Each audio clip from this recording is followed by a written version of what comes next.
India will be the third largest economy soon. When I first visited the US as a Prime Minister, India was the 10th largest economy in the world. 10th. Today, India is the 5th largest economy. दोस्तों हम लोग लगभग 4 trillion की economy बन चुके हैं। 3 साल बाद हम लोग 5 ट्रिलियन की इकोनॉमी बन जाएंगे और उसके बाद जो हमारी जर्नी स्टार्ट होगी वो असली ग्रोथ जर्नी हमारी स्टार्ट होगी। हो सकता है उस टाइम प्राइम मिनिस्टर मोदी ना हो, लेकिन जो उन्होंने बीज बोया है उसका असर आपको आज से 10 साल बाद देखने को मिलेगा। भारत किस तरह से ग्रो करने वाला है आज के इस वीडियो में हम आपको यही बताएंगे। अभी कल ही भारत का जीडीपी का डाटा आया है। आप बोलोगे भारत का जीडीपी का जो डाटा आया है वो तो जितना हमने एक्सेप्ट किया था उससे भी कम है। सही है, मानता हूँ मैं, लेकिन आप ये भी तो देखो दुनिया के सबसे बड़े लोकतांत्रिक देश का इलेक्शन हुआ है 2024 की स्टार्टिंग से लेकर के जब तक इलेक्शन खत्म नहीं हो गया 4 जून तक भारत में कोई भी अच्छा काम नहीं हुआ। सारी कंपनियां बंद, सारे कॉन्ट्रैक्ट बंद, सारे बजट बंद, हर काम में लॉक लगा हुआ था क्योंकि सरकार का पूरा फोकस इलेक्शन पे था। इसी की वजह से भारत का जो फर्स्ट क्वार्टर का डाटा आया है वो कम आया है, ज्यादा कम नहीं आया है। हमने एक्सेप्ट किया था 6.9% का, आया है 6.7%, तो मात्र 2% का गिरावट है। इस गिरावट को हम लोग अगले वाला जो क्वार्टर आएगा उसमें अचीव कर लेंगे क्योंकि हम खतरनाक ग्रो करने वाले हैं। 2 महीना का डाटा अगर देखोगे ना इस बार का, अभी का, वो तो पहले का आया है। हर एक स्टॉक में 10%, 20%, 15%, 40%, 50% का रिटर्न देखने को मिल रहा है। कंपनियां ग्रो कर रही है, मतलब कंपनी ग्रो कर रही है, इसका मतलब क्या? भारत का हर एक सेक्टर ग्रो कर रहा है। किसी भी देश का अगर शेयर मार्केट, शेयर बाजार ऊपर जा रहा है मतलब वो देश आगे जा रहा है, क्योंकि शेयर बाजार में कौन है? बड़ी बड़ी कंपनियां हैं। और अपने आसपास आप जितना भी डेवलपमेंट देख रहे हैं, जो भी चीज देख रहे हैं, उसको किसी कंपनी ने बनाया है। आप फोन देख रहे हो ना, किसी कंपनी ने बनाया होगा। आप अपने आसपास किसी भी चीज को देख लीजिए, उसको किसी कंपनी ने बनाया होगा। और वो सारी कंपनी स्टॉक मार्केट में लिस्टेड है। अब अगर स्टॉक मार्केट आगे जा रहा है मतलब वो सारी कंपनी आगे जा रही है, तो भारत ग्रो करने वाला, इसमें कोई दो मत नहीं है। जो वर्ल्ड लेवल पर जो ऑर्गेनाइजेशन होते हैं जो कि किसी भी देश का रिपोर्ट निकालते हैं, उनके द्वारा एक रिपोर्ट निकाला गया है कि भारत की जो इकोनॉमी है वो आने वाले टाइम में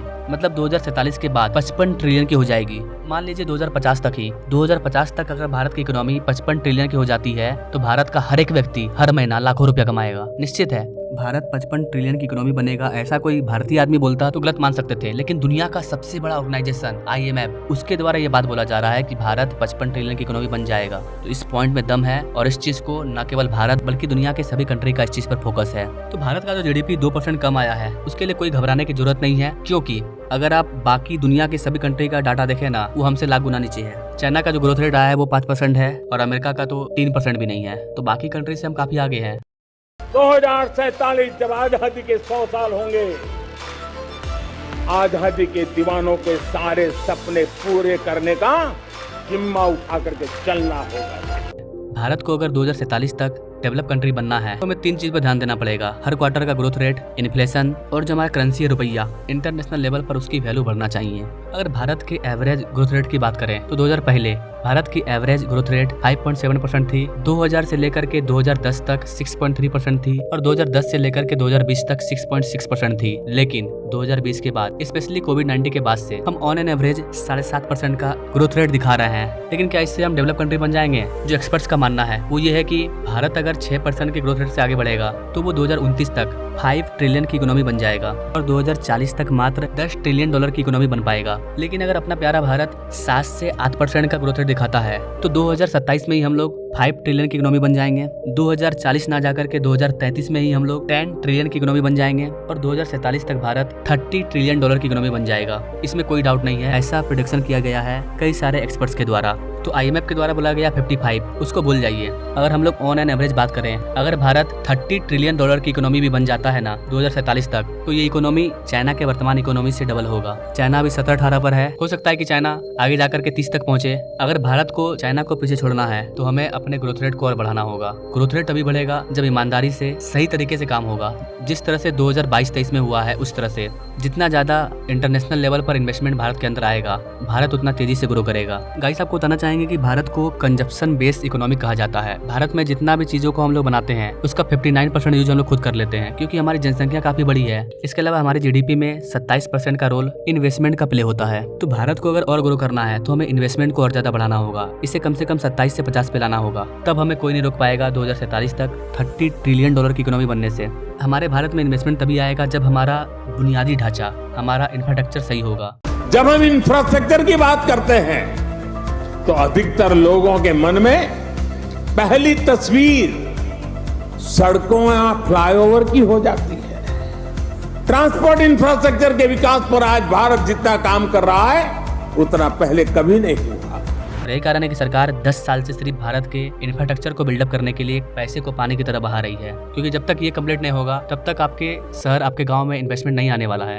आपके गांव में अच्छा सड़क है ही नहीं, कोई कंपनी क्यों आएगी आपके गांव में? आपके राज्य में अगर कनेक्टिविटी अच्छी नहीं होगी तो आपके राज्य में कोई भी फैक्ट्री नहीं आएगी। अगर फैक्ट्री नहीं आएगी तो आपके शहर का विकास नहीं होगा, आपके लोगों को रोजगार नहीं मिलेगा। तो सबसे पहले क्या करना होगा? बुनियादी ढांचा तैयार करना होगा। आपको कहीं पर दुकान खोलना है, आप कहीं ऐसी जगह पर दुकान खोलेंगे जहाँ की हालत बहुत खराब हो, सड़क नहीं हो, रोड नहीं हो, कोई आता नहीं हो, आपको नुकसान हो जाएगा ना, आप वहाँ पर दुकान नहीं खोलेंगे।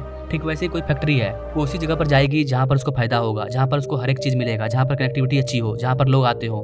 तो आप इसे सिंपल लैंग्वेज में समझ सकते हैं कि भारत सरकार क्या कर रही है, क्यों कर रही है, क्यों इंफ्रास्ट्रक्चर पर हम लोग इतना ज़्यादा फोकस कर रहे हैं। जो चीज़ आज भारत करने जा रहा है वो चीज़ कई कंट्री कर चुके हैं और आगे निकल चुके हैं। फॉर एग्जाम्पल, इस तरह के आइडिया पर अमेरिका, चाइना, जापान सब काम कर चुके हैं। थोड़ा सा बुरा लगता है कि 70 सालों में जो नेता थे उन्होंने ऐसा क्यों नहीं किया। अगर वो कर लिए रहते तो अभी हम लोग एटलीस्ट कम से कम 10 ट्रिलियन की इकोनॉमी तो रहते हैं, लेकिन उनके पास बुद्धि था ही नहीं, भगवान जाने क्या था, नहीं किए, जिसकी वजह से हमारा देश अभी गरीब है, हमारे लोगों का इनकम कम है। उस टाइम तो जनसंख्या भी कम था, कर लिए होते काश, लेकिन नहीं हो पाया। बुरा इसलिए लगता है क्योंकि भारत ने दुनिया के लिए दरवाजा खोला ही नहीं था, जबकि चाइना ने 1976 में ही वर्ल्ड के लिए दरवाजा खोल दिया था।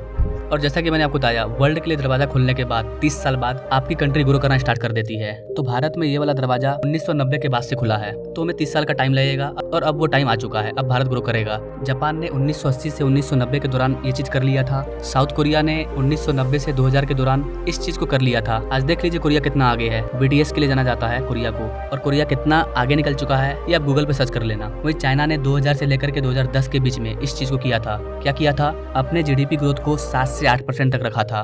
भारत को अगर 2047 तक आगे बढ़ना है तो 2047 से पहले जो हमारे पास 20 साल का समय है उसमें हमें 7 से 8% के ग्रोथ रेट से आगे बढ़ना पड़ेगा, तभी हम 2050 आने से पहले एक डेवलप कंट्री में इंटर कर चुके होंगे। तो आई थिंक गाइस आप समझ चुके होंगे कि किस तरह से भारत ग्रो करेगा, किस तरह से भारत डेवलप कंट्री बनेगा, किस चाल से भारत को काम करना होगा, किस चाल से भारत सरकार काम कर रही है। इन सारी चीजों को आप समझ पा रहे होंगे। बाकी गाइस आपको क्या लगता है भारत को ग्रो करने के लिए और क्या क्या करना चाहिए, किन सेक्टर पर ध्यान देना चाहिए? आपका एक एक कमेंट हमारे लिए इंपॉर्टेंट है, इसलिए आप अपने राय कमेंट बॉक्स में जरूर दीजिए। हो सकता है कि आपका कमेंट सरकार से भी अच्छा हो, इसलिए आप अपने थिंकिंग के अकॉर्डिंग भारत को लेकर के अपनी राय जरूर लिखिए। इससे आपका जो माइंड है वो भी डेवलप होगा कि आप किस हद तक सोच पा रहे हो सकता है कि आपका आइडिया देश को और आगे लेकर के जाए, इसलिए कमेंट किया कीजिए। बाकी मिलेंगे नेक्स्ट वीडियो में हम लोग एक नए डेवलपमेंट प्रोजेक्ट के साथ, तब तक के लिए जय Hind. India will have probably the greatest growth rate, the fastest growth rate economically. Indian economy to be at anywhere between 35 and 45 trillion by 2047. We are not only growing bigger, but we are also growing faster. When India grows, the whole world grows.